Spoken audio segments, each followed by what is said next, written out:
Hello people, welcome back to the new video lecture of अला physics. और आज के इस वीडियो लेक्चर में हम बात करने वाले हैं स्टडी ऑफ साउंड के बारे में।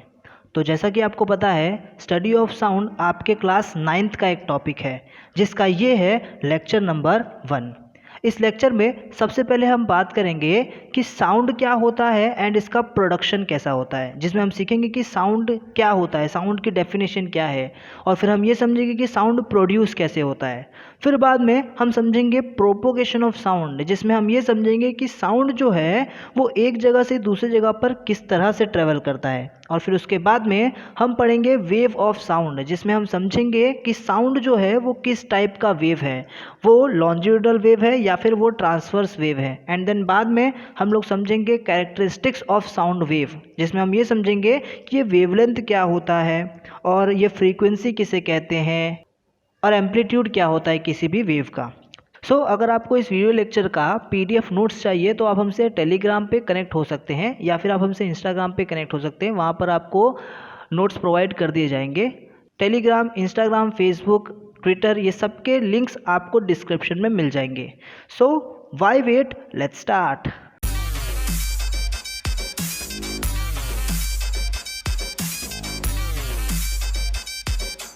सबसे पहला चीज़ है कि साउंड क्या होता है। आइए साउंड को समझते हैं एक बेसिक डेफिनेशन के साथ।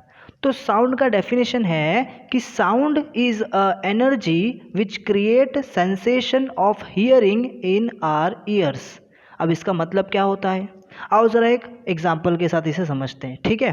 तो मान लो कि हमारे पास एक स्पीकर है, ये आपको जो दिख रहा है सामने, ये एक स्पीकर है और इस स्पीकर में से साउंड निकल रही है। क्या निकल रही है? साउंड। अब वो साउंड क्या होता है हम समझेंगे, ठीक है।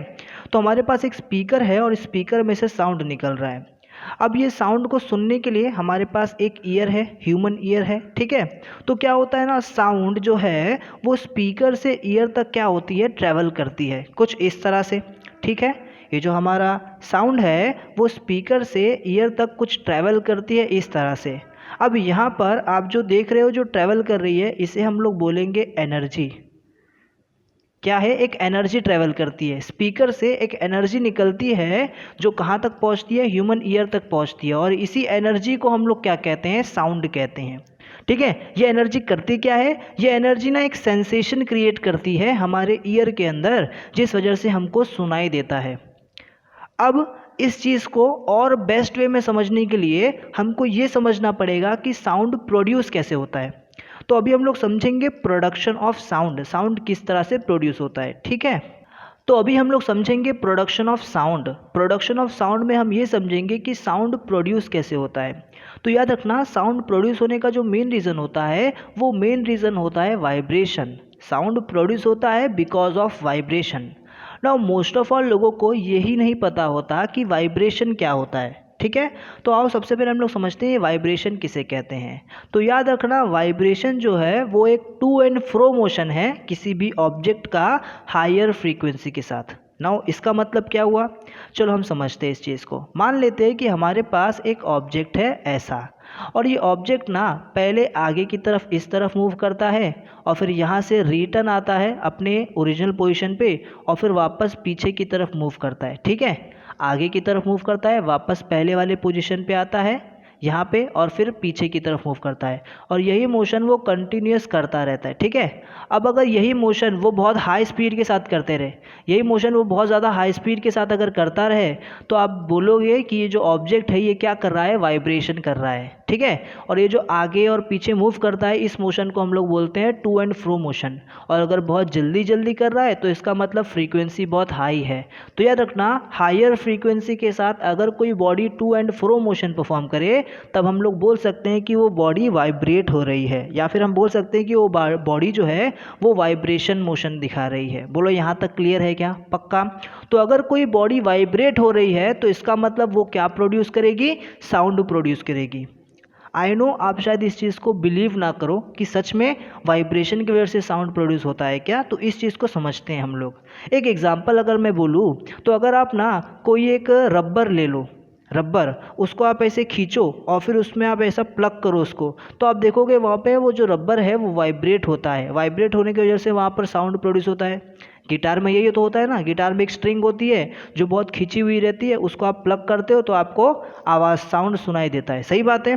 अच्छा चलो इस चीज़ को हम लोग समझते हैं एक डिवाइस के साथ, जिसको हम लोग क्या बोलते हैं, जिस डिवाइस को हम लोग बोलते हैं ट्यूनिंग फॉर्क। अब ट्यूनिंग फॉर्क क्या होता है, तो ट्यूनिंग फॉर्क ना एक डिवाइस है जो बहुत हायर फ्रीक्वेंसी के साथ वाइब्रेट होती है।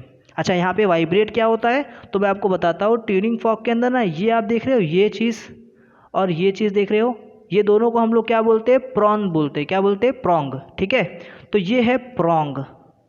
क्या है ये, प्रॉन्ग है। ठीक है, ये फर्स्ट प्रॉन्ग है और ये सेकंड प्रॉन्ग है। ये सेकंड प्रॉन्ग, ये फर्स्ट और सेकंड प्रॉन्ग क्या करते हैं ना, आगे पीछे होते हैं और वाइब्रेट होते हैं। ठीक है, अभी नीचे आपको ये दिख रहा है, इसको हम लोग बोलते हैं स्टेम। ये स्टेम को हम लोग क्या करते हैं, पकड़ते हैं। ठीक है, हाथ में पकड़ने के लिए स्टेम होता है, स्टेम को पकड़ते हैं और ये जो ऊपर के जो प्रॉन्ग्स है, पहला प्रॉन्ग और दूसरा प्रॉन्ग, ये क्या होते हैं, वाइब्रेट होते हैं। क्या होते हैं, वाइब्रेट, और बहुत ज़्यादा हायर फ्रीक्वेंसी के साथ वाइब्रेट होते हैं।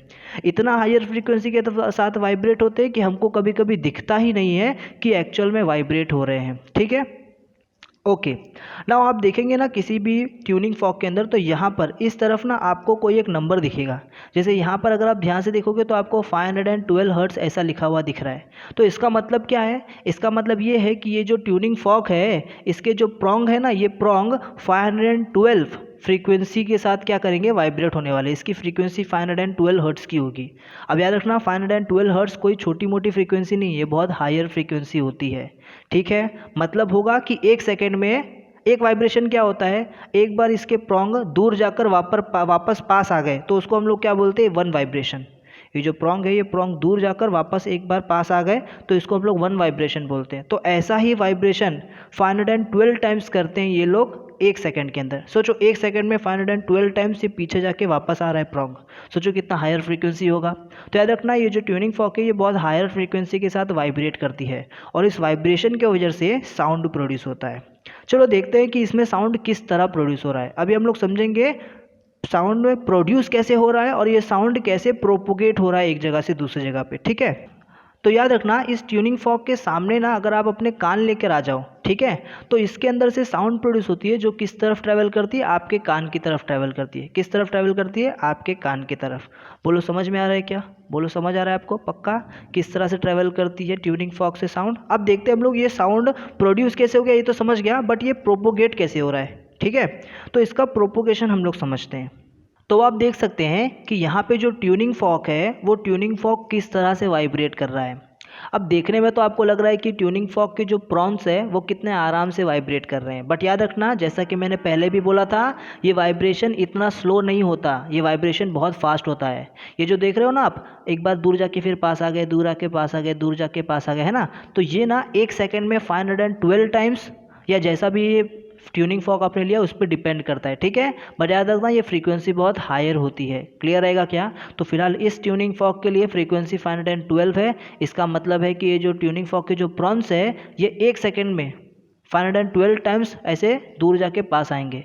तो ये फ्रीक्वेंसी बहुत फटाफट होती है। ठीक है, मतलब बहुत जल्दी जल्दी ये चीज़ होता है, ये जो वाइब्रेशन हो रहा है ये बहुत जल्दी जल्दी होता है।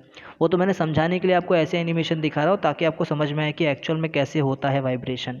ठीक है, अब ना ज़रा इसको हम लोग अच्छे से समझते हैं और ये समझने की कोशिश करते हैं कि जो वाइब्रेशन है, वो वाइब्रेशन से जो साउंड वेव्स निकलते हैं, वो साउंड वेव किस तरह से ट्रैवल करते हैं। ठीक है, तो ध्यान से समझो ज़रा इस चीज़ को कि मान लो स्टार्टिंग में आपके पास एक ट्यूनिंग फॉर्क है। ठीक है, ये देखो आपके पास ये स्टार्टिंग में एक ट्यूनिंग फॉर्क है। ठीक है, अब ये ट्यूनिंग फॉर्क ना वाइब्रेट नहीं कर रहा। अगर ये वाइब्रेट नहीं कर रहा तो सीधी बात है कि यहाँ पे कोई वाइब्रेशन नहीं होगा, और अगर वाइब्रेशन नहीं होगा तो साउंड भी प्रोड्यूस नहीं होगा। तो ये जो यहाँ पर हमारा ह्यूमन ईयर है, इस ह्यूमन ईयर को कोई भी साउंड सुनाई देगा क्या, ऑफ कोर्स नहीं सुनाई देगा। अब ये बीच में आपको जो ये लाइन दिख रहा है, ये लाइन क्या है, ये लाइंस एक्चुअल में ना एयर मीडियम है। क्या है, एयर मीडियम। आप देख सकते हो यहाँ पे एयर मीडियम है ये। ठीक है, ये जो एयर मीडियम्स है अभी ये नॉर्मल कंडीशन में, यानी यहाँ पे कोई भी चेंजेस नहीं आ रहा, बिकॉज कोई भी वाइब्रेशन नहीं है यहाँ पे। ठीक है, अब मैं क्या करता हूँ ना, मैं अपने ट्यूनिंग फॉर्क को किसी दूसरी सब्सटेंस पे हिट करता हूँ, जिससे मेरा ट्यूनिंग फॉर्क क्या होने लगेगा, वाइब्रेट होने लगेगा। क्या होने लगेगा, वाइब्रेट। तो मैंने क्या किया, यहाँ पर ट्यूनिंग फॉर्क को हिट किया किसी चीज़ पे और हमारा ट्यूनिंग फॉर्क वाइब्रेट होने लगा। तो वाइब्रेट कैसे होता था, यस, ऐसे दूर जाएगा फॉर्क, जो प्रॉन्स है, सॉरी प्रॉन्स जो है वो पहले दूर जाएगा फिर पास आएगा, फिर दूर जाएगा पास आएगा। तो यहाँ पे एक हुआ है, दूर गया है हमारा प्रॉन्स जो देख रहे हो आप, दूर गया है। पहले कहाँ था, पहले ऐसे था, अब देखो ऐसे दूर जा चुका है। समझ में आ रहा है? तो आपका प्रॉन्स जब दूर जाता है ना, तो यहाँ पे ए सेक्शन में जितने एयर मॉलिक्यूल थे वो एयर मॉलिक्यूल क्या होते हैं, एक दूसरे के साथ चिपक जाते हैं। मैं ऐसा बोल सकता हूँ कंप्रेस हो जाते हैं। क्या हो जाते हैं, कंप्रेस हो जाते हैं। समझ आ रहा है? और ये कंप्रेस होने की वजह से ना यहाँ पे एयर मॉलिक्यूल का इस ए पार्ट में, हाँ सिर्फ ए पार्ट में देखो, इस ए पार्ट में एयर मॉलिक्यूल की जो डेंसिटी है, डेंसिटी या फिर आप ऐसा बोलो प्रेशर जो है, डेंसिटी और प्रेशर जो है ना वो क्या हो जाता है, इंक्रीज हो जाता है। डेंसिटी और प्रेशर क्या हो जाता है, इंक्रीज हो जाता है। बोलो ये बात समझ आ रही है? पक्का? ओके। अब क्या होता है, ये जो हमारा प्रॉन है ये ऐसे फैला थोड़ी ना रहेगा हर समय, अब ये वापस पास भी आएगा। जैसा कि आप देख रहे हो वाइब्रेशन में, पहले प्रॉन्स दूर जा रहे फिर पास आ रहे, फिर दूर जा रहे पास जा रहे, दूर जा रहे पास आ रहे। तो ये दूर गया तो ऐसे यहाँ पर ए सेक्शन में क्या बन गया, डेंसिटी इंक्रीज हो गया, है ना। अब जब पास आएगा तो क्या होगा, तो आप देख सकते हो यहाँ पे कि जब पास आया तो ए सेक्शन के पास क्या हो गया, ए सेक्शन के जो एयर मॉलिक्यूल्स पहले बहुत कंप्रेस हो चुके थे, पहले जिनकी डेंसिटी बहुत ज़्यादा हो चुकी थी, ये जो प्रॉन है, ये प्रॉन जब वापस से पीछे चला गया तो यहाँ पर एयर के जो स्पेस है वो स्पेस ज़्यादा हो गया, स्पेस पहले जैसा बढ़ गया। तो स्पेस बढ़ गया तो जो एयर मॉलिक्यूल है वो वापस से पहले जैसे होने लगे, है ना। तो यहाँ पर डेंसिटी क्या हो गई, वापस से डिक्रीज़ हो गई। आप देख सकते हो यहाँ पर डेंसिटी जो है वो क्या हो गई, डेंसिटी बोलो या फिर प्रेशर बोलो, वो प्रेशर क्या हो गई है, डिक्रीज़ हो गई है। क्या हो चुकी है, डिक्रीज़ हो गई है। ये चीज़ क्लियर हुआ? तो आप देख रहे हो कि ये वाइब्रेशन की वजह से यहाँ पर ये डेंसिटी इंक्रीज़ हो रही है और डेंसिटी डिक्रीज़ हो रही है, ठीक है। अब आपने एक और चीज़ नोटिस किया होगा कि जो यहाँ पर डेंसिटी इंक्रीज डिक्रीज़ तो हो गई, ये सेक्शन ए में आप देख रहे हो यहाँ पर डेंसिटी डिक्रीज़ तो हो गई, बट बी सेक्शन में अब क्या हो गई है, डेंसिटी इंक्रीज़ हो चुकी है। बी सेक्शन में क्या हो चुकी है, डेंसिटी इंक्रीज हो चुकी है। अब ये जो डेंसिटी इंक्रीज और डिक्रीज है ये क्या करती है, इसी तरह से आगे की तरफ ट्रैवल करती है, इसी तरह से आगे की तरफ क्या करती है, ट्रैवल करती है, ठीक है। अब ये ट्रैवल कैसे कर रही है इसको हम लोग समझेंगे अभी आगे थोड़े टाइम में, बट फिलहाल आप लोग ये समझो कि ये ट्रैवल हो रहा है, और ये जो ट्रैवल हो रहा है ना, इसी को हम लोग क्या कहते हैं, इसी को हम लोग कहते हैं साउंड वेव्स। इसी को हम लोग क्या कहते हैं, साउंड वेव्स कहते हैं। बोलो ये चीज़ क्लियर है क्या, कोई डाउट यहाँ तक? नहीं। इसी को हम लोग क्या कहते हैं, साउंड वेव कहते हैं, ठीक है। अब ये साउंड वेव होता क्या है, आओ ज़रा इसको डिफाइन करते हैं हम लोग। तो साउंड वेव एक क्या है, डिस्टर्बेंस है। साउंड वेव क्या है, साउंड वेव एक डिस्टर्बेंस है जो कहाँ पे क्रिएट होता है, जो क्रिएट होता है वाइब्रेशनल बॉडी से मीडियम के अंदर। कहाँ पे क्रिएट होता है, मीडियम के अंदर। मीडियम के अंदर वाइब्रेटिंग बॉडी क्या क्रिएट करती है, एक डिस्टर्बेंस क्रिएट करती है, और उस डिस्टर्बेंस के थ्रू ना एनर्जी ट्रैवल करता है। अच्छा, यहाँ पर कौन सा एनर्जी ट्रैवल कर रहा है साउंड वेव में, yes of course sound energy travel कर रहा है। तो आप ये नोटिस करोगे कि साउंड वेव के अंदर ना मीडियम में डिस्टर्बेंस क्रिएट किया जाता है। कौन क्रिएट करता है disturbance, vibrating body disturbance create करती है, जिससे क्या होता है, एनर्जी ट्रैवल करती है from source to listener, source से लिसनर की तरफ। आओ ज़रा इस चीज़ को हम लोग अच्छे से समझते हैं, ठीक है। तो मान लेते हैं कि यहाँ पर हमारे पास क्या है, एक ट्यूनिंग फॉर्क है, ठीक है, और यहाँ पर ह्यूमन ईयर है, यहाँ पे क्या है, ह्यूमन ईयर है। अब इस ट्यूनिंग फॉर्क और ह्यूमन ईयर के बीच में ना बहुत सारे क्या रहेंगे, एयर मॉलिक्यूल्स रहेंगे, बहुत सारे क्या रहेंगे, एयर मॉलिक्यूल्स रहेंगे। देखो इस चीज़ को मैं वापस से आपको अच्छे से समझाता हूँ। यहाँ पर क्या रहेंगे, बहुत सारे एयर मॉलिक्यूल्स रहेंगे। अब ये जो एयर मॉलिक्यूल्स है ना, इनके अंदर फिलहाल कोई डिस्टर्बेंस नहीं है, ठीक है, कोई प्रॉब्लम नहीं है, सब कुछ एकदम सही चल रहा है, ज़िंदगी एकदम आसान है। बट अब क्या होगा, देखो मैंने ना इस ट्यूनिंग फॉर्क को, ये जो ट्यूनिंग फॉर्क है इसको मैंने क्या किया, वाइब्रेट करवा दिया। क्या करवा दिया, वाइब्रेट करवा दिया। अब जब मैं इसको वाइब्रेट करा रहा हूँ ना, तो क्या होगा, ये ट्यूनिंग फॉर्क पहले देखो इसके जो प्रॉन्स है ऐसे दूर जाएंगे, जब ये प्रॉन्स दूर जाएंगे ना तो ये प्रॉन्ग क्या करेगा ना, यहाँ पे जो एयर मॉलिक्यूल्स होगा उसको हिट करेंगे, तो ये मॉलिक्यूल ये लोग ऐसे वाइब्रेट होना शुरू हो जाएंगे। अब ये वाइब्रेट होगा तो क्या होगा, इस ट्यूनिंग फॉर्क ने अपनी एनर्जी, अपनी काइनेटिक एनर्जी इसको दे दिया। किसको दे दिया, इस एयर मॉलिक्यूल को दे दिया। अब ये एयर मॉलिक्यूल वाइब्रेट होने लगा। अब ये एयर मॉलिक्यूल वाइब्रेट होकर इस एयर मॉलिक्यूल से टकराएगा और ये एयर मॉलिक्यूल भी वाइब्रेट होने लगेगा। अब ये ऐसे वाइब्रेट होते होते इससे टकराएगा और ये भी वाइब्रेट होने लगेगा। ऐसे करके क्या होगा, ये जो सारे मॉलिक्यूल्स जो होंगे वो होंगे धीरे धीरे वाइब्रेट होने लगेंगे, सारे मॉलिक्यूल धीरे धीरे क्या होने लगेंगे, वाइब्रेट होने लगेंगे। और ये वाइब्रेशन जो है धीरे धीरे कहाँ पहुँचेगा, ये वाइब्रेशन धीरे धीरे पहुँचेगा इस ईयर तक, और इस ईयर के अंदर जब ये वाइब्रेशन पहुँचेगा तो ईयर ड्रम तक पहुँचेगा, और ईयर ड्रम में जब वाइब्रेशन पहुँचता है तो उस सर से हमको कोई भी साउंड सुनाई देता है। बोलो ये चीज़ समझ आ रही है आपको? चलो, अगर नहीं भी समझाए तो कोई प्रॉब्लम नहीं है, इस वीडियो को भी एंड तक देखो, आपको धीरे धीरे सारी चीज़ें समझेंगी एकदम आराम से। तो फिलहाल इतनी जो चीज़ें हमको समझी है ना, इस बेस पे हम लोग कुछ क्वेश्चन आंसर कर लेते, ठीक है, कुछ एक Q&A सेशन कर लेते, ठीक है। तो सबसे पहला क्वेश्चन मैं आपसे पूछूंगा कि मुझे ये बताओ कि to and fro motion of a particle with higher frequency dash. बताओ जो पार्टिकल का टू एंड फ्रो मोशन होता है हायर फ्रीक्वेंसी के साथ, उसको क्या बोलते हैं? ऑप्शन ए, क्या उसको ऑसिलेशन बोलते हैं? ऑप्शन बी, क्या उसको वाइब्रेशन बोलते हैं? या ऑप्शन सी, उसको कंप्रेशन बोलते हैं, या फिर उसे रेयरफैक्शन बोलते हैं? बताओ ज़रा क्या होता है ना, जल्दी बताओ क्या होता है। यस, आपका जो भी आंसर होगा आप नीचे कमेंट करके बता सकते हैं, ठीक है, क्लियर है? ओके, फिलहाल मैं आपको बता दूं कि इसका आंसर होता है वाइब्रेशन, ठीक है। अब इसके बाद नेक्स्ट क्वेश्चन देखते हैं हम लोग। मुझे एक बात बताओ, during propagation of sound the place of higher density. जब आपने देखा कि साउंड प्रोपोगेट हो रहा था तो उस टाइम पे कहीं पे तो डेंसिटी बढ़ गई थी, है ना, डेंसिटी कहीं तो बढ़ गई थी। तो जहाँ पर डेंसिटी बढ़ जाती है उसको हम लोग क्या बोलते हैं? यस, जहाँ पे डेंसिटी बढ़ जाती है उसको हम लोग क्या बोलते हैं? फ्रीक्वेंसी बोलते हैं उसे, या उसे रेयरफैक्शन बोलते हैं, या फिर वाइब्रेशन बोलते हैं, या फिर कंप्रेशन बोलते हैं? बताओ क्या बोलते हैं? जो भी आपका आंसर होगा ये मुझे नीचे कमेंट करके आप मुझे बताओ, ठीक है। फिलहाल इसका आंसर होता है कंप्रेशन। क्या होता है? कंप्रेशन। याद रखना, जहाँ पर फ्री डेंसिटी जो है बढ़ जाती है, या प्रेशर बोलो, डेंसिटी या प्रेशर जहाँ पे बढ़ जाती है प्रोपोगेशन ऑफ साउंड के टाइम, उसको हम लोग बोलते हैं कंप्रेशन। और जहाँ पे डेंसिटी डिक्रीज हो जाती है उसको हम लोग बोलते हैं रेयरफैक्शन, ठीक है। तो अगर डेंसिटी इंक्रीज हो रही है जहाँ पे, उसको हम लोग बोलेंगे कंप्रेशन, जहाँ पे डेंसिटी डिक्रीज हो रही है उसको हम लोग बोलते हैं रेयरफैक्शन। इसको हम लोग आगे और अच्छे से समझेंगे, ठीक है।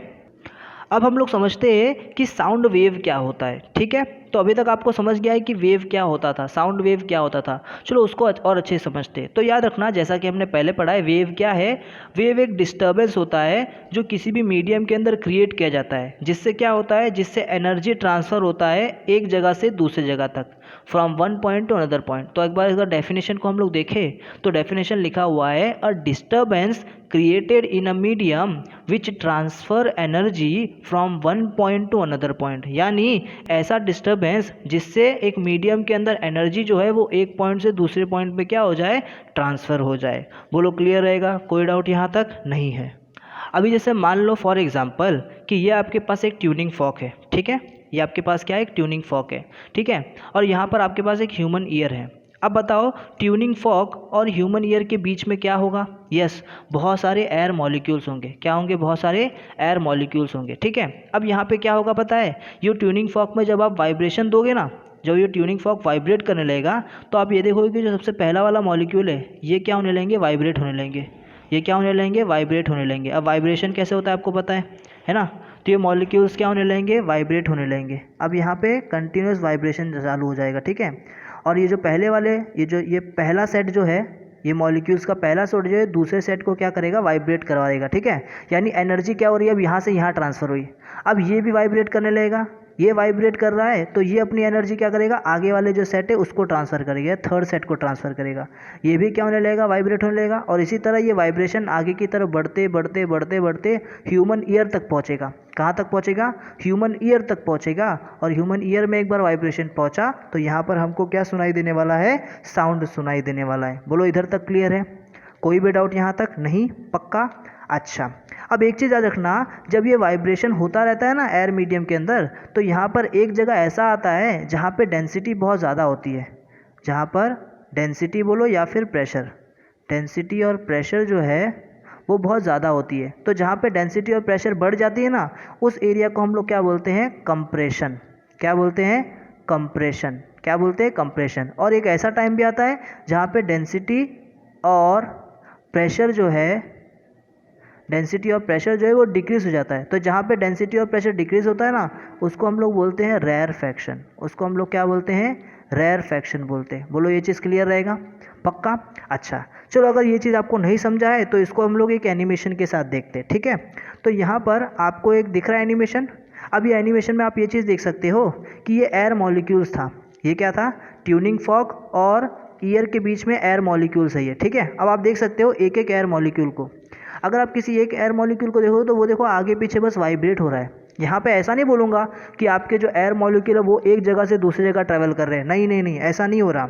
आपके एयर मॉलिक्यूल एक जगह से दूसरी जगह ट्रैवल नहीं कर रहे, बल्कि एयर मॉलिक्यूल तो एक ही जगह पे बस आगे पीछे मूव हो रहे हैं। अगर आप ध्यान से देखो तो आपके जो एयर मॉलिक्यूल्स है वो एक ही जगह पे क्या कर रहे हैं, आगे पीछे मूव कर रहे हैं। देखो जैसे इसको देखो, ये वाले मॉलिक्यूल को देखो, देखो आगे जा रहा है फिर पीछे आ रहा है, ठीक है, आगे की तरफ जा रहा है पीछे आ रहा है। कुछ एक मॉलिक्यूल को आप देखो ध्यान से तो आप देखोगे वो मॉलिक्यूल आगे जा रहा है और फिर पीछे आ रहा है, लेकिन उस वजह से आप देख रहे हो ना एक जगह कुछ तो चीज़ है जो आपको आगे की तरफ मूव होते हुए दिख रही है। यहाँ पे आपको दिख रहा है कुछ तो चीज़ है जो आगे की तरफ मूव हो रही है ना। जो चीज़ आगे की तरफ मूव हो रही है ना उसको हम लोग क्या बोलते हैं, उसको हम लोग बोलते हैं साउंड वेव। क्या बोलते हैं, साउंड वेव। तो यहाँ पे एक चीज़ आपको समझा कि कुछ आगे की तरफ मूव हो रहा है, उसको हम लोग बोलते हैं साउंड वेव। क्या बोलते हैं हम लोग उसको, साउंड वेव बोलते हैं, ठीक है। अब यहाँ पे आपको एक और चीज़ दिख रहा है कि कोई कोई जगह है, जैसे ये जगह है, ये जगह है, ये जगह है, ये एरिया है, ये एरिया, ऐसे कुछ कुछ एरियाज़ हैं जहाँ पर ना जो मॉलिक्यूल्स है वो बहुत ज़्यादा पास आ चुके हैं ना। तो उन एरियाज़ को हम लोग क्या बोलते हैं, उस जगह पे मॉलिक्यूल्स पास आ गए मतलब वहाँ पे डेंसिटी और प्रेशर ज़्यादा है, तो उस जगह को हम लोग बोलते हैं कंप्रेशन। क्या बोलते हैं उस जगह को हम लोग, कंप्रेशन बोलते हैं। और आपको कुछ जगह ऐसी भी दिख रही है, देखो ये, या फिर ये जगह दिख रही है आपको, या ऐसी जगह दिख रही है, या ये जगह दिख रही है। यहाँ पर आप देख सकते हो कि मॉलिक्यूल जो है थोड़ी सी दूर दूर है, यानी यहाँ पर डेंसिटी और प्रेशर जो है वो कम है, लो है। तो इस जगह को आप क्या बोलोगे, रेयरफैक्शन बोलोगे। क्या बोलोगे, ऐसी जगह को आप रेयरफैक्शन। तो आई होप अब आपको समझ में आ गया होगा कि कंप्रेशन क्या होता है, रेयरफैक्शन क्या होता है, और यहाँ पर जो मॉलिक्यूल्स हैं वो किस तरह से क्या होते हैं, वाइब्रेट होते हैं। और ये भी समझ में आ गया होगा आपको कि वाइब्रेशन ट्यूनिंग फॉर्क से या फिर जो भी सोर्स है उस सोर्स से लिसनर तक यानी कि ह्यूमन ईयर तक किस तरह से प्रोपोगेट होता है। बोलो ये चीज़ क्लियर है आपको, पक्का। तो अब हम लोग देखते हैं कि जो वेव है ये वेव कितने टाइप्स के होते हैं। याद रखना वेव बेसिकली कितने टाइप के होते हैं, दो टाइप के होते हैं। सबसे पहले टाइप के वेव को हम लोग बोलते हैं लॉन्जिट्यूडनल वेव, और जो दूसरा टाइप का वेव होता है उसको हम लोग बोलते हैं ट्रांसवर्स वेव। हम लोग फिलहाल दोनों वेव को ज़रा अच्छे से समझेंगे कि लॉन्जिट्यूडनल वेव क्या होता है और ट्रांसवर्स वेव क्या होता है। याद रखना आप जो साउंड वेव के बारे में पढ़ रहे हो ना, वो साउंड वेव एक्चुअल में क्या है, लॉन्जिट्यूडनल वेव है। यानी लॉन्जिट्यूडनल वेव का एक टाइप क्या होता है, साउंड वेव होता है, ठीक है। तो ट्रांसवर्स वेव कहाँ बनता है, आप देखते रहोगे ना, कहीं आप समुद्र के किनारे जाओगे या सी पे जाओगे तो वहाँ पे आपको देखो वेव्स दिखते हैं, है ना। यानी ऐसा बोल सकता हूँ किसी भी लेक के या किसी सी के सरफेस पे आपको जो वेव बनते हुए दिखता है, लेक के सरफेस पे आपको जो वेव बनता है ना, लेक के सरफेस पे आपको जो वेव बनते हुए दिखता है उस वेव को हम लोग क्या बोलते हैं, ट्रांसवर्स वेव बोलते हैं। देखो ऐसे ऐसे करके जो वेव बनता है उस वेव को हम लोग क्या बोलते हैं, ट्रांसवर्स वेव बोलते हैं।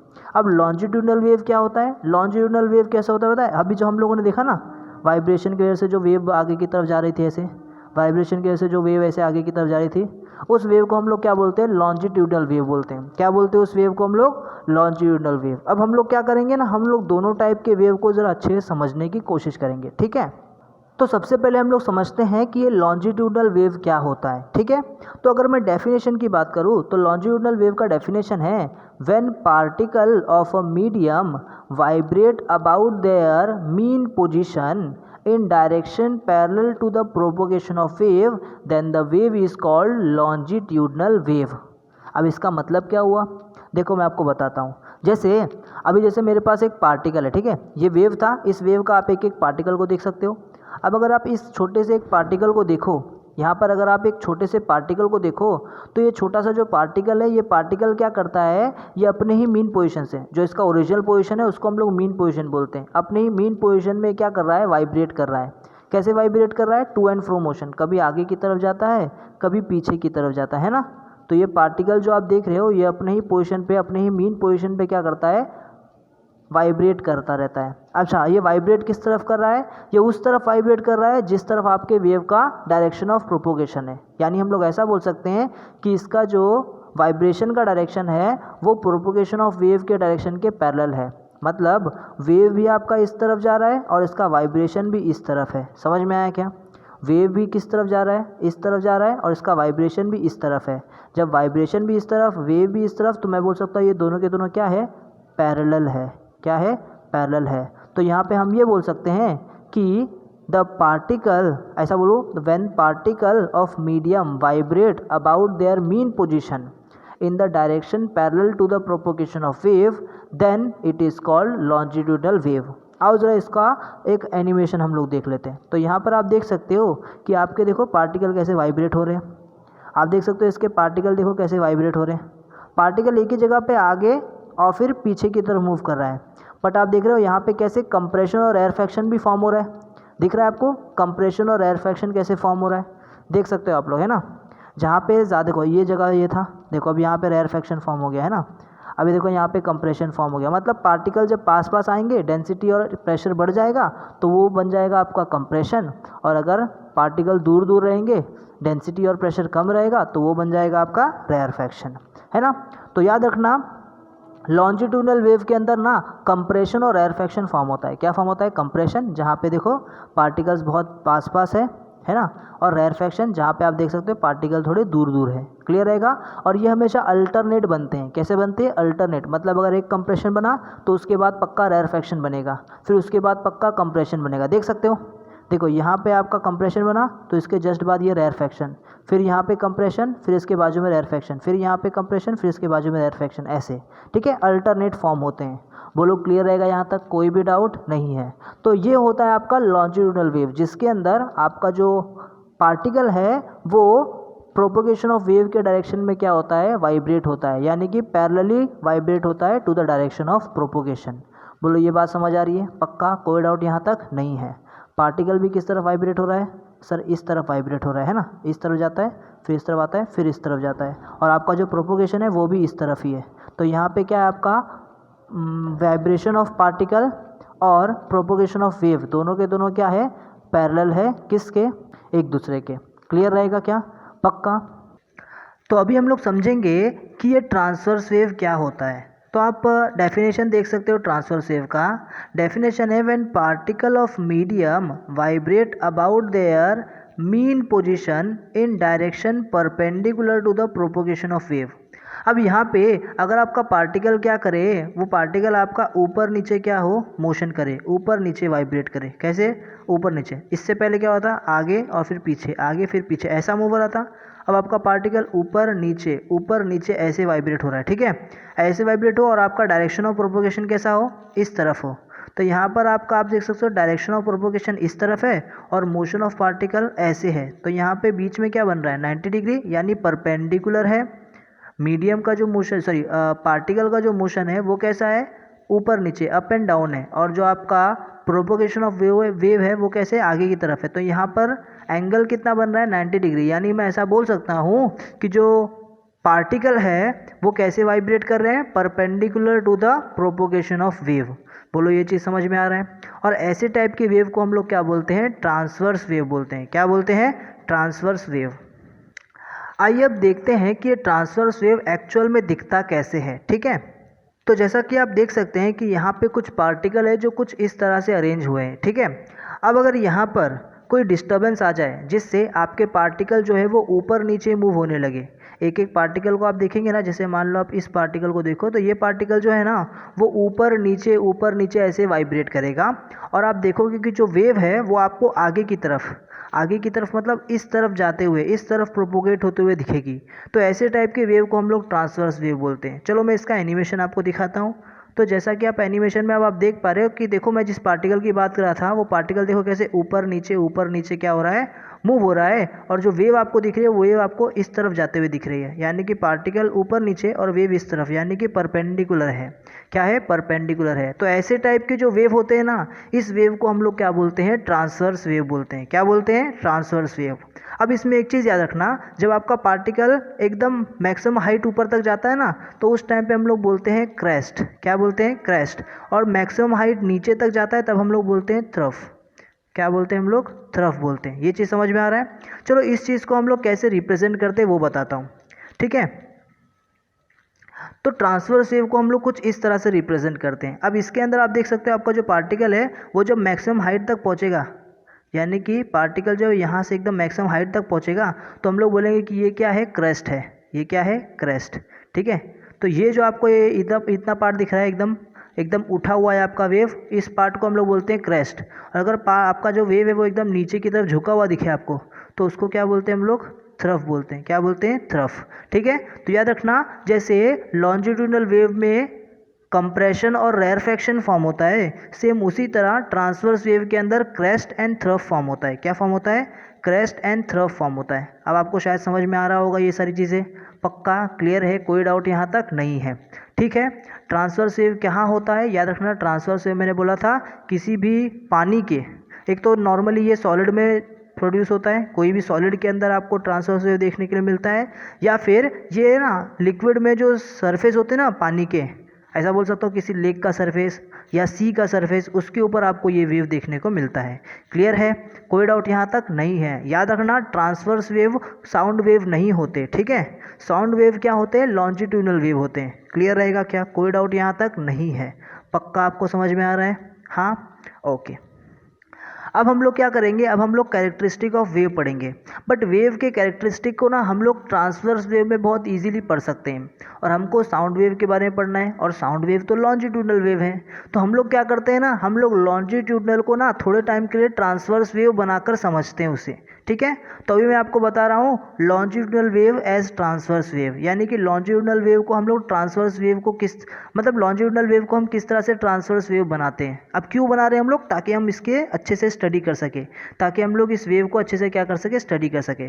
तो आपको पता है ये क्या है, स्पीकर है, स्पीकर में से साउंड निकल रहा है, और वो कैसे होता है, ये देखो ये आपको दिख रहा है, ये आपको साउंड वेव दिख रहा है, ये आपको साउंड वेव दिख रहा है। और अभी तक आपको समझ में आ चुका है कि साउंड वेव क्या होता है, लॉन्जिट्यूडनल वेव होता है। तो ये जो आपको वेव दिख रहा है, ये वेव क्या है, ये एक लॉन्जिट्यूडनल वेव है। क्या है, लॉन्जिट्यूडनल वेव। और लॉन्जिट्यूडनल वेव के अंदर यहाँ पे आप देख सकते हो डेंसिटी क्या है, इतने से पार्ट में डेंसिटी क्या है, कम है, तो ये है रेयरफैक्शन। इतने से पार्ट में डेंसिटी क्या है, ज़्यादा है, तो ये है यस कंप्रेशन।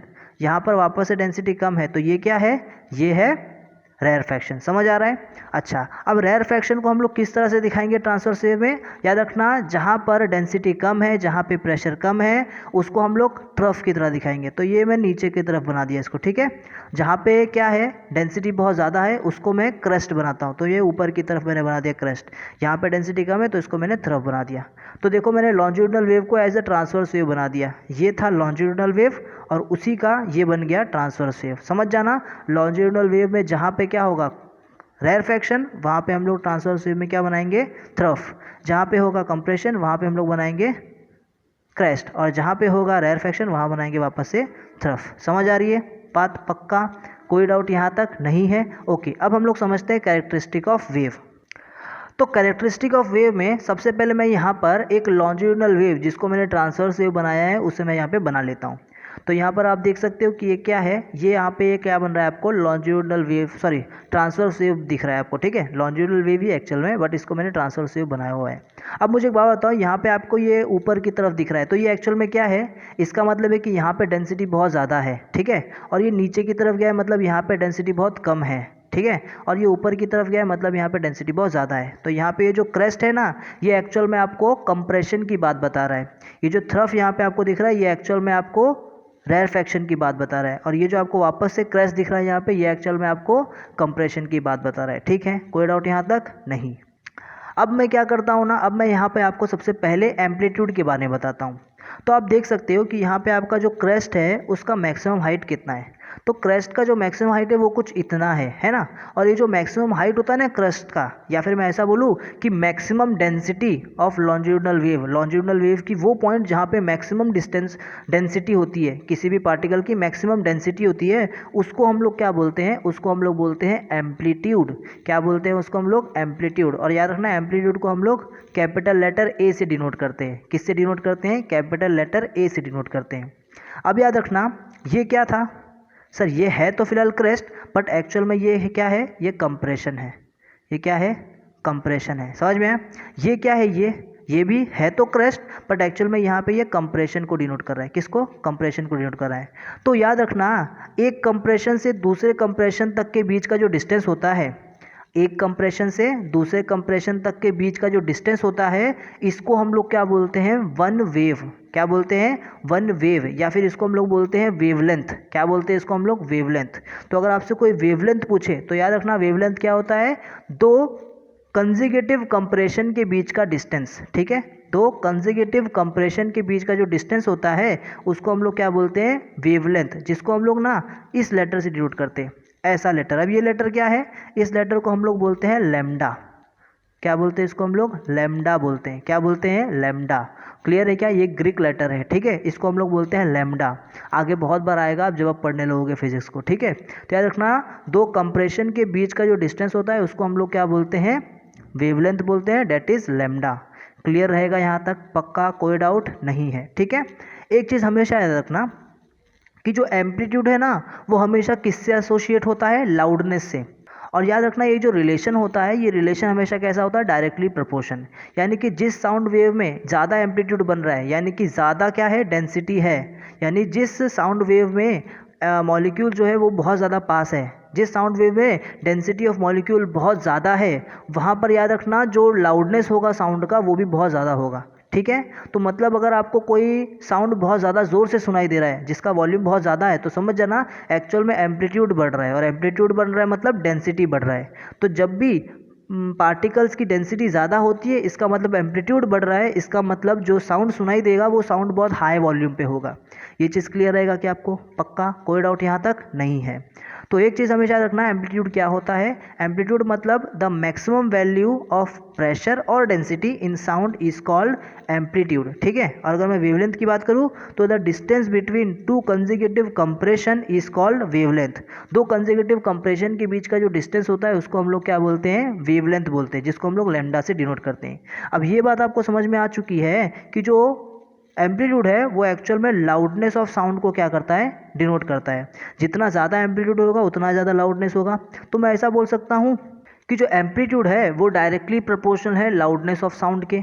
यानी कि अब याद रखना ये जो मैं रिलेशन बताया ये फिक्स रिलेशन नहीं है, ये जस्ट आपको ना मैं बताने के लिए बता रहा हूँ। ठीक है, क्या जस्ट एक इन्फॉर्मेशन के लिए बता रहा हूँ कि एम्पलीट्यूड के बढ़ने से लाउडनेस भी बढ़ता है इसलिए। ठीक है, तो याद रखना एम्पलीट्यूड को आप बढ़ाओगे तो लाउडनेस भी क्या होगा, बढ़ेगा। ठीक है, अब किस रेट से बढ़ेगा, कैसे बढ़ेगा, ये हम लोग आगे हायर स्टैंडर्ड्स में पढ़ेंगे। बट फिलहाल के लिए आप बस इतना याद रखना कि एम्पलीट्यूड और लाउडनेस ये दोनों के दोनों क्या होते हैं, एक दूसरे से रिलेटेड होते हैं। जितना ज़्यादा एम्पलीट्यूड होगा उतना ही ज़्यादा क्या होगा, लाउड होगा कोई भी साउंड, यानी कि साउंड का वॉल्यूम उतना ही ज़्यादा होगा।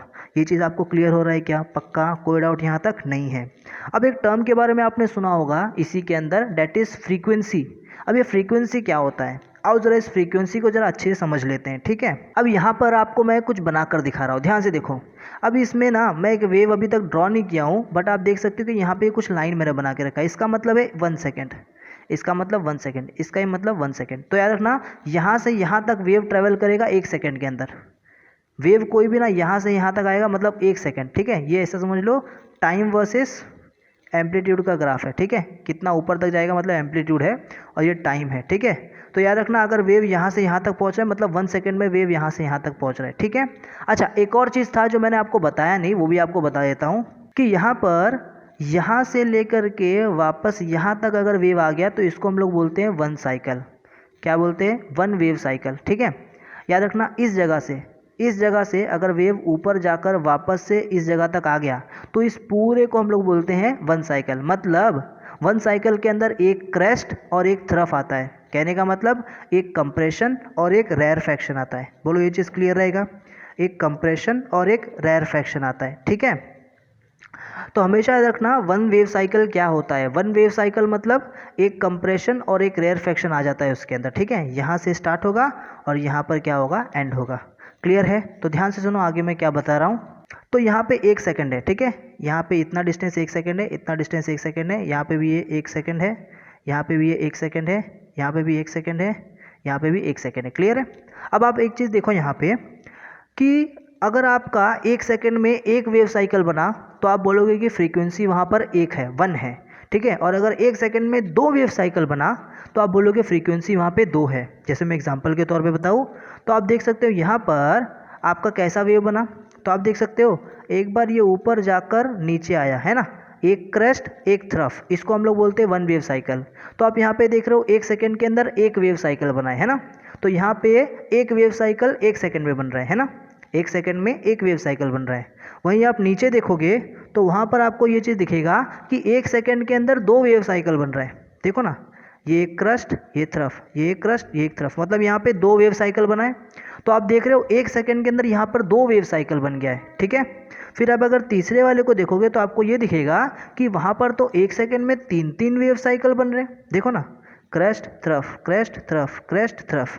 तो आप 1 सेकंड के अंदर देख रहे हो यहाँ पे 3 वेव साइकिल बन रहे हैं, ठीक है। तो याद रखना 1 सेकंड में कितना वेव बन रहा है, इसी को हम लोग क्या बोलते हैं, फ्रीक्वेंसी बोलते हैं। अगर 1 सेकंड में 1 वेव बन रहा है तो आप बोलोगे फ्रीक्वेंसी 1 है। अगर 1 सेकंड में 2 वेव बन रहे हैं तो आप बोलोगे फ्रीक्वेंसी 2 है। अगर आप बोलोगे 1 सेकंड में 3 वेव बन रहे हैं तो फ्रीक्वेंसी 3 है। क्लियर रहेगा क्या? पक्का, कोई डाउट यहाँ तक नहीं है। मतलब फ्रीक्वेंसी का मतलब क्या होता है कि 1 सेकंड में कितने वेव फॉर्म हो रहे हैं, और कितने वेव फॉर्म हो रहे हैं मतलब कितना कंप्रेशन और कितना रेयरफेक्शन है। समझ में आया? एक कंप्रेशन और एक रेयरफेक्शन को मिलाकर हम बोलते हैं 1 वेव, ठीक है। तो 1 सेकंड में कितना, 1 सेकंड के अंदर कितने कंप्रेशन और रेयरफेक्शन फॉर्म हो रहे हैं, that is called frequency of sound. बोलो अब समझ में आ रहा है आपको?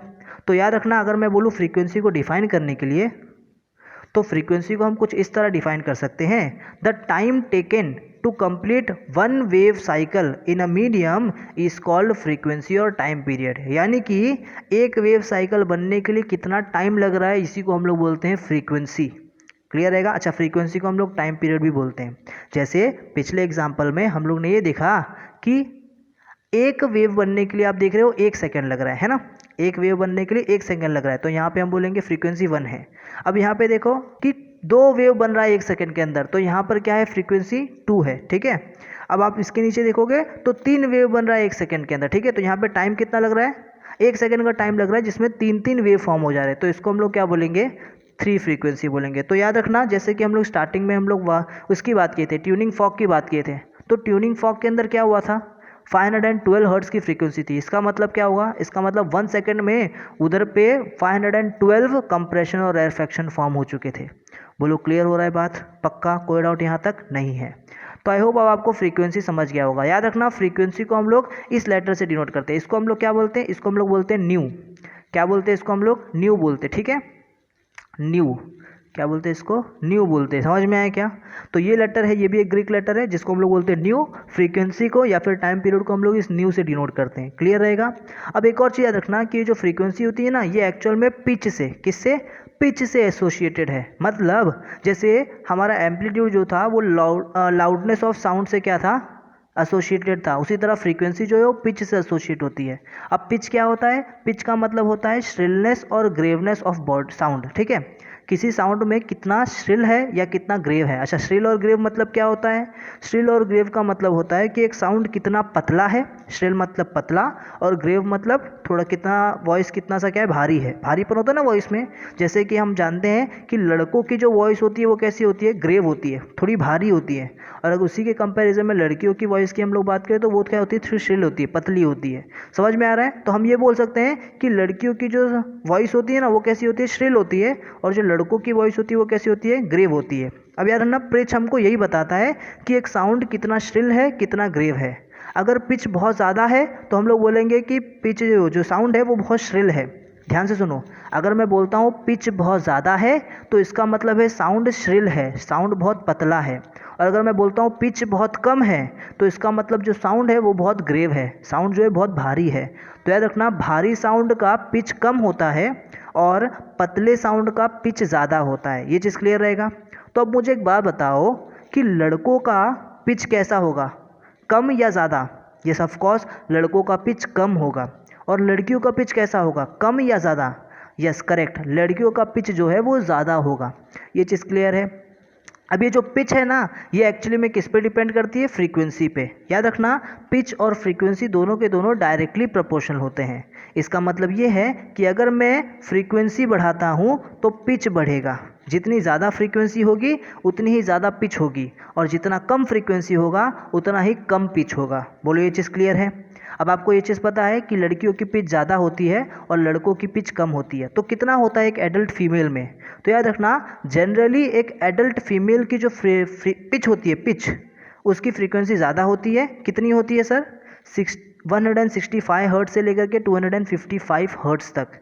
इतनी होती है एक एडल्ट फीमेल की पिच, समझ में है।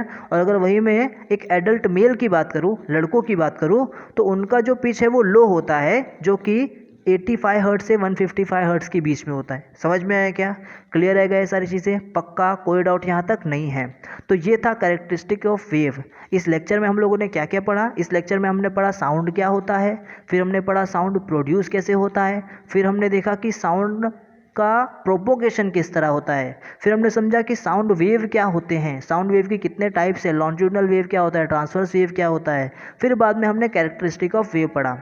अब मैं एक काम करता हूँ, कुछ और क्वेश्चन आंसर सेशन लेता हूँ, जिससे हमको ये टॉपिक और अच्छे समझ में आ जाएगा। ठीक है, तो सबसे पहला क्वेश्चन है, during propagation of wave exact what propagates.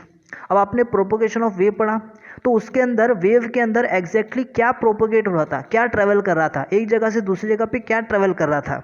Option A, क्या पार्टिकल ट्रेवल कर रहा था, ऑप्शन बी, क्या एनर्जी ट्रेवल कर रहा था, या ऑप्शन सी, पार्टिकल और एनर्जी दोनों के दोनों ट्रेवल कर रहे थे, या फिर ऑप्शन डी, पार्टिकल भी ट्रेवल नहीं कर रहा था और एनर्जी भी ट्रेवल नहीं कर रहा था। बोलो ज़रा यस, जो भी आपका आंसर है कमेंट करके मुझे बताओ ज़रा, मैं बताऊं यस। वहाँ पर अगर आप सोच रहे हो कि पार्टिकल ट्रेवल कर रहा था, तो आप गलत हो। नहीं, पार्टिकल ट्रेवल नहीं करता, पार्टिकल तो एक ही जगह पे क्या करता है, वाइब्रेट करता है। वहाँ पर ट्रेवल करता है एक्चुअल में एनर्जी। क्या ट्रेवल करता है, एनर्जी ट्रेवल करता है, याद रहेगा पक्का। ओके, अब इसके बाद सेकंड क्वेश्चन है, when motion of particle is parallel to the direction of propagation. एक ऐसा मोशन जिसमें पार्टिकल जो है वो डायरेक्शन ऑफ प्रोपोगेशन के पैरेलली क्या करे, मूव करे, तो उस टाइम पे वो कौन से टाइप का वेव है? क्या वो ट्रांसवर्स वेव है, या फिर क्या वो लॉन्जिट्यूडनल वेव है, या फिर क्या वो मैकेनिकल वेव है, या फिर मुझे नहीं पता, नन ऑफ दिस, इन तीनों में से तो कोई नहीं है। बोलो जल्दी आंसर अपना कमेंट करके मुझे बताओ जल्दी से, आपको क्या लगता है। फिलहाल मैं बताता हूँ, इसका आंसर है लॉन्जिट्यूडनल वेव। याद रखना, लॉन्जिट्यूडनल वेव के अंदर पार्टिकल जो है वो डायरेक्शन ऑफ प्रोपोगेशन के पैरेलली क्या करती है, प्रोपोगेट करती है, मतलब ट्रैवल करती है। क्लियर रहेगा, पार्टिकल का मोशन जो है वो डायरेक्शन ऑफ प्रोपोगेशन के पैरेलल होता है। क्लियर रहेगा ये तक, पक्का कोई डाउट नहीं। नेक्स्ट, इसके बाद एक लास्ट क्वेश्चन आपसे पूछता हूँ मैं कि साउंड वेव क्या है। साउंड वेव कौन से टाइप का वेव है? क्या वो लॉन्जिट्यूडनल वेव है, क्या वो ट्रांसवर्स वेव है, क्या वो मैकेनिकल वेव है, या फिर नन ऑफ दिस, इनमें से कुछ नहीं। सोचो ज़रा, अपना आंसर कमेंट करके मुझे बताओ फटाफट जल्दी से। यस, मैं बताऊँ तो याद रखना, साउंड वेव जो है वो एक लॉन्जिट्यूडनल वेव है। साउंड वेव क्या है? साउंड वेव एक लॉन्जिट्यूडनल वेव है। तो आई होप आपको ये वीडियो समझ में आया होगा। अगर आपको ये वीडियो समझ में आया है तो इस वीडियो को अपने दोस्तों के साथ ज़रूर शेयर करें, ताकि उनके भी डाउट्स क्लियर हो जाए। ठीक है, मैं मिलता हूँ आपसे नेक्स्ट वीडियो लेक्चर में, तब तक के लिए बाय बाय।